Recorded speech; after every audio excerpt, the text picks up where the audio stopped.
Coming up today on The Nice Guys on Business. Another thing that's always been important to me is, for me and for most of my colleagues, the National Institutes of Health and the National Science Foundation have funded our research. But the public really is not going to read the academic journals where we publish our stuff, right? They're not, but yet they're paying for it. And so I sort of take it as a mission to let's try to explain what all these scientists are doing, with the grants they receive, so that people actually understand where their tax dollars gone, that it's gone for good things. But how will they know if somebody doesn't distill this for the general public? A census taker once tried to test me. I ate his liver with some fava beans and a nice Chianti. But first, I made him listen to The Nice Guys on Business. That'll teach him. Go from where you are now to where you could be. Get expert tips to grow your business, to be more productive and more efficient, whether you're trying to build influence, grow your community, or make it rain. Best-selling author of Nice Guys Finish First, Doug Sandler, can lead the way. The Nice Guys on Business is produced by TurnKey Podcast Productions. Now, here's your host, Doug Sandler. All right, nice guy community. Imagine tackling the issues like, when are you officially declared dead? I mean, I know that sounds a little bit morbid, but this is kind of the topics that our guest today, Therese Markow, that she's dealing with. Forever chemicals flowing through your body, toxic pesticides in your system, those kind of light subjects. Well, Therese Markow, she's an award-winning geneticist, and I'm gonna show her even more respect. Dr. Therese Markow, an award-winning geneticist. She's the host of the podcast Critically Speaking, where she explores the issues at the intersection of science and society, issues central to individual and societal health and well-being. I'm excited to chat with her today. She's not only a client, but she's a friend, and I know we've gotten to know each other over the last couple of years. Terry, welcome to the Nice Guys on Business podcast. Well, thanks. It's fun to be here with you, Doug. Have you been on the show yet? In all the times that we've known each other, have you ever been on the show? On your show? No. Oh my gosh. No. All right. Well, I'm sorry. Let me apologize for that. Probably because I'm not a nice guy, right? No, you're totally a nice guy. Listen, I heard you in your most recent episode, and I think today's was a classic rewind because it was just such a popular episode. We played it again. It was you having a conversation with someone about when are you officially declared dead, right? Right. That's an interesting subject matter that you deal with. How did you even why is this your thing, Terry? Well, for the death one, I think I got the idea to interview an expert on that because there were situations in the news where people had been brain dead for several years and their families did not want to, in effect, terminate life support. Mm-hmm. And there was really no hope for the person. And I thought, it's not uncommon. I mean, people have to make decisions all the time for loved ones. And I think they want to make the right decision. People want to have hope, but they also don't want to prolong something that shouldn't be prolonged. So I wanted to find out, when are you dead? When is it okay to do that? And it was very, very interesting talking to Adam. He's both an anesthesiologist and a neurologist, and he's called upon to make those decisions. So that was how that came about. Yeah. So you have been dealing with subject matter like this for decades. I mean, in your official capacity as a geneticist, I mean, you deal with all sorts of subjects that are, morose, morbid, but a lot of life-giving, a lot of things like that as well. So is this always been a it sounds like it probably has always been a fascination of yours? Well, the death part, no. I've been very interested in health. In my own research, I've used a model organism, a little fruit fly called Drosophila that actually, people say, well, what does that have to do with humans and the genes in that fly? Well, it turns out actually that, all of the basic principles of inheritance were discovered because of that fly, using that fly. And, we have we have a lot of genes in common, but they're cheap and, easy to use in the lab. And so a lot of researchers use the flies to address issues that have to do with human health. And I became interested in this, I guess for a couple of reasons. There's an obesity epidemic, right? Mm-hmm, mm-hmm.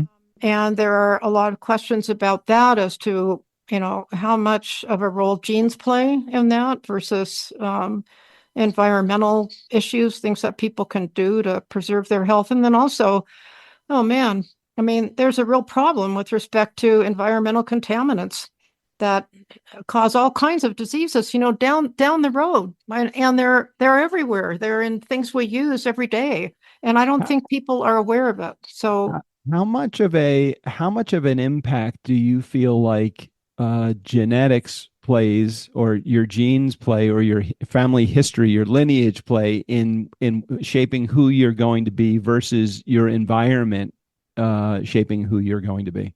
well, it depends on the particular trait. I Okay, mean, all right. everything is going to be an interaction between your developmental environment and your genes. The genes are the roadmap, right? The environment steers the process. So there are certain kinds of conditions that maybe it's a dominant gene, right? And the environment can't really do a lot to prevent that gene from expressing itself. But Mhm. there are other things like people's height, like things like that, nutrition has a lot to do with. Really? So, yeah. And I think, obviously, for example, children that are very, very poor and don't get the right nutrition, I mean, it's pretty obvious that that can affect their educational trajectories Hmm. and not allow them to reach their potential. And so I think it depends on what you're talking about, but genes and environment are always going to interact to produce what you see in the end.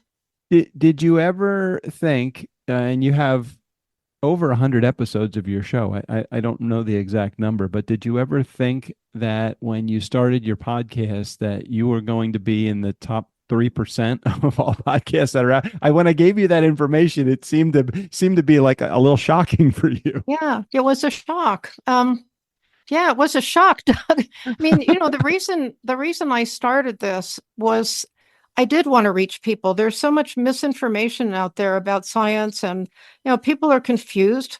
I'd like to help straighten that out as a scientist, but I wasn't thinking about, am I going to be in the top 1%? Right, I just right, wanted right, to reach people, right? right, right. That was the whole thing. And so, I mean, I'm pleased, to know that it's popular. That makes me happy because it means that maybe people are being reached and learning something and getting something out of it, which is really great. What subject matter do you tend to lean more into? Because I know you do your own guest acquisition, you do your own scouting, and these are subjects that are just subjects that are of interest to you. But Right. tell us about your process. I'm How the curious. process is. Yeah. Well, sometimes things just pop into your head. It's like, oh, that would be a really good idea. Or maybe somebody that has a particular problem or an illness. And for example, it's interesting right now, Parkinson's disease is on the rise, and it's mysterious as to why. And I'm going to try to find somebody that I can interview about that as to the whys, because there are a lot of environmental risk factors for that. And I think Parkinson's has been in the news a lot. Another thing that was of interest to me, because I knew people that had suffered from depression, was to interview a scientist in Canada who was developing treatments for what's called treatment resistant depression, which is mainly depression that won't respond to drugs. Yeah. All of these things are things that affect somebody's life at one point or another. And some of the topics may deal with education, different styles of education, and what's good and what's not. I don't know. Things just come to me. Sometimes you'll read something, in the news, and it's like, oh, wow. Well, So and another thing that's yeah, that's always been important to me is, for me and for most of my colleagues, the National Institutes of Health and the National Science Foundation have funded our research. But the public really is not going to read the academic journals where we publish our stuff, right? They're not, but yet they're paying for it. And so I sort of take it as a mission to let's try to explain what all these scientists are doing, with the grants they receive so that people actually understand where their tax dollars gone, that it's gone for good things. But how will they know if somebody doesn't distill Right. this Right. for the And general public? it is very interesting, big pharma, and maybe I'm sure whether you are a believer in this or you're not a believer in this, I'm not sure where I fall on this, but big pharma in terms of who's running medicine? Is it big pharma or is it the medical community? Is the doctor running the pharma or is pharma running the doctor? And you start to think about this whole world of COVID that we went through in 2020 and beyond.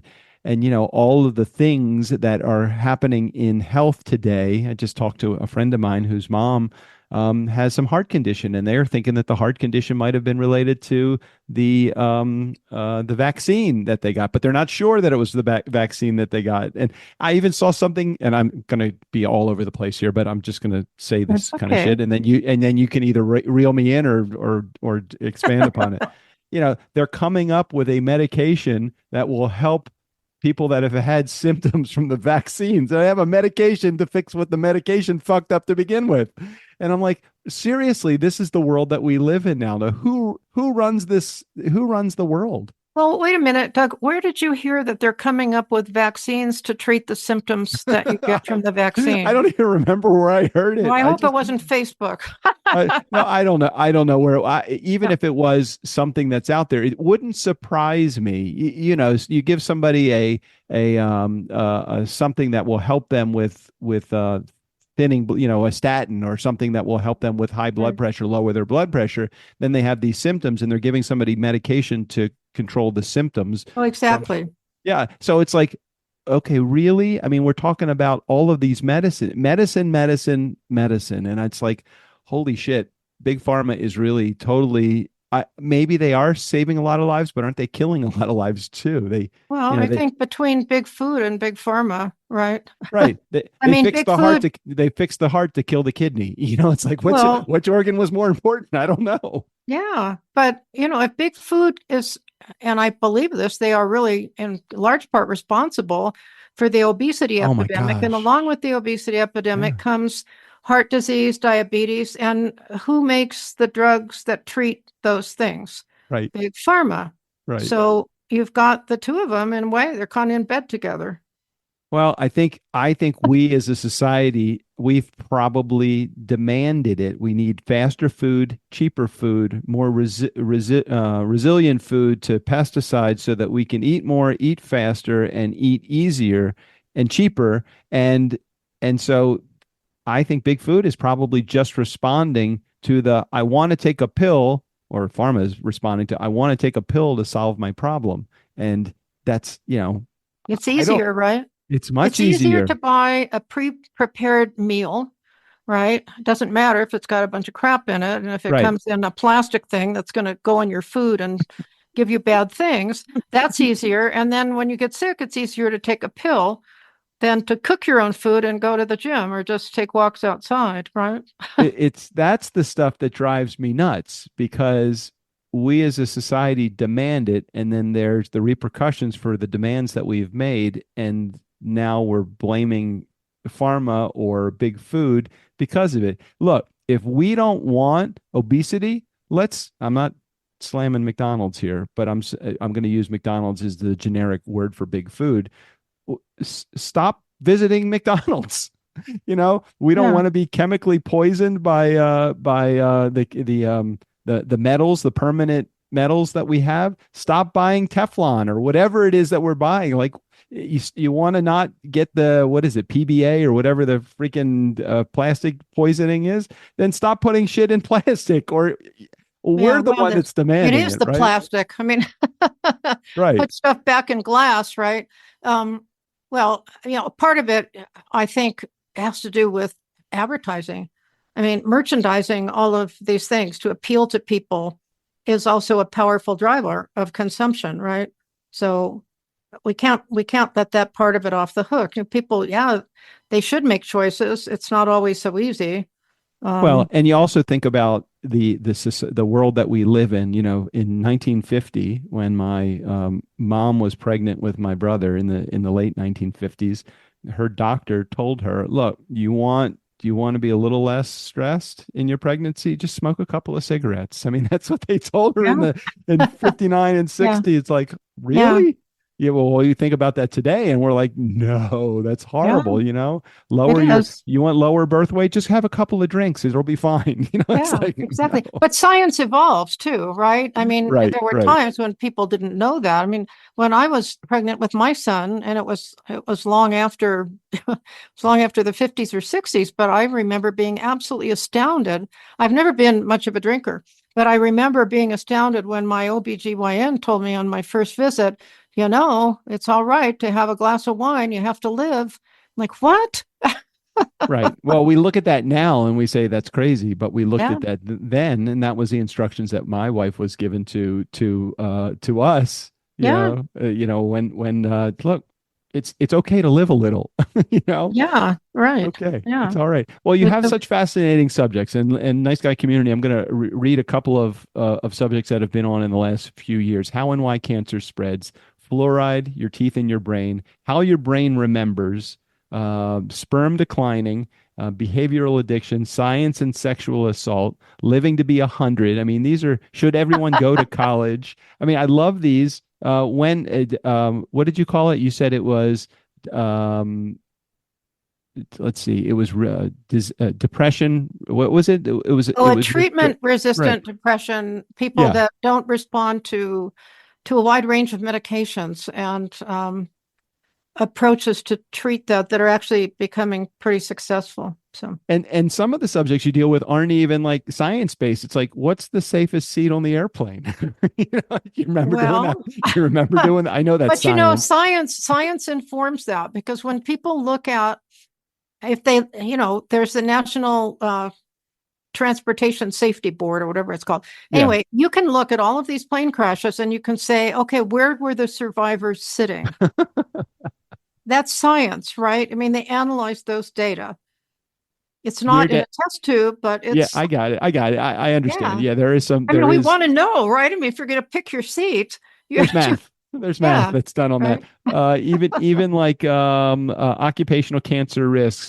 Can food insecurity cause obesity? Invasion of the of the murder hornets. I mean, you did some really really good stuff, and it's like I just I just think about some of the shows that I watched as I was growing up. Like I used to watch Mike Rowe's World's Dirtiest Jobs or something like that. Or, it's like, Yeah, hey, I didn't want any of those jobs, but it certainly was fascinating to be a fly on the wall and hear the conversation right. between Mike and his guests. It's always fascinating, and you ask some really good questions Oh, too, well, which thank is you. Thanks. it. I'm glad you enjoy it. Yep, I that's I very really do. flattering to me. And we did get into an interesting subject before I hit record, and I'm like, to what end? I said to you, to what end? What are you looking to do? And then the thing that we started talking about was like, well, you've had a really cool career doing what you do in the geneticist community, but how else could you get your information out to the world? And so we started talking about maybe going to corporate America and talking to people about what you do and doing keynote speeches and that kind of thing. Like, what ideally do you think that you'd want to do when you grow up, Gary? When I grow up, yeah. Well, I think whatever would bring information that's useful to people. Yeah. Whether it's as a woman who climbed a ladder in science and the problems I confronted, and if that's could be helpful to other young women as they embark on their careers, or to people when they're making decisions about health related things, what food to buy, how to buy it. Have you ever thought about doing a like a TED Talk or a TEDx? Um, no, I hadn't thought about it. You think I Because should? I just think that, I mean, your subject matter is, I think about STEM, science, technology, engineering, mathematics. Isn't that what STEM is? Right. I think about that, and I think about you in the science side of things, and and how fascinating the subject matter. Just the fact that you've had this laundry list of subjects that you have talked about, and you ask fascinating questions about it.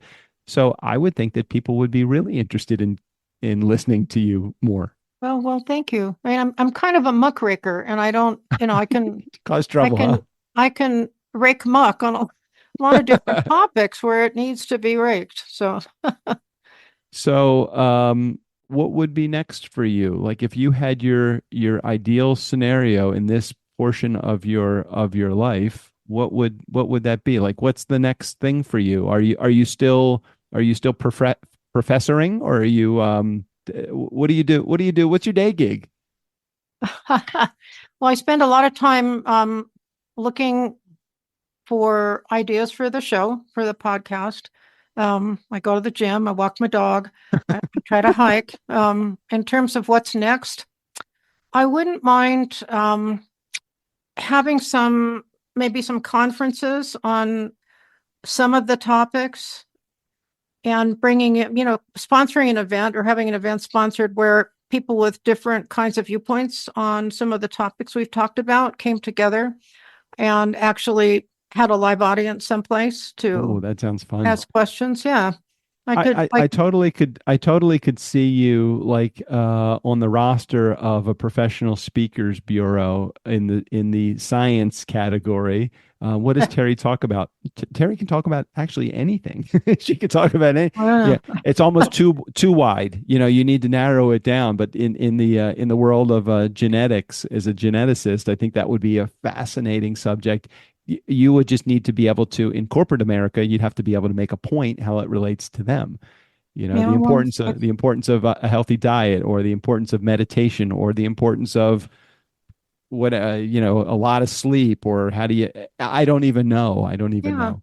Well, I mean, there are certain things I think that are really current right now, and it has to do with climate change.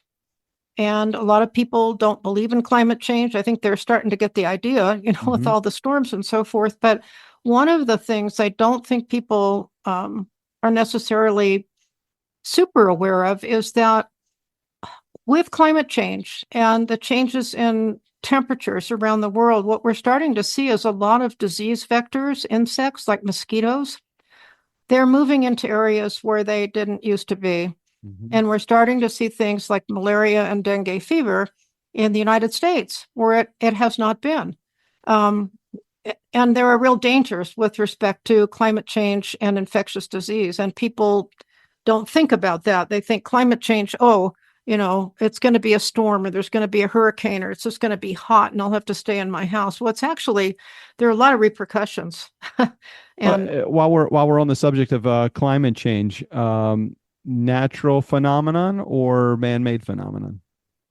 well, I come down on the man-made side, but I'm a scientist, so No, I'm okay with that. yeah. I don't know. I mean, are we in a naturally transitioning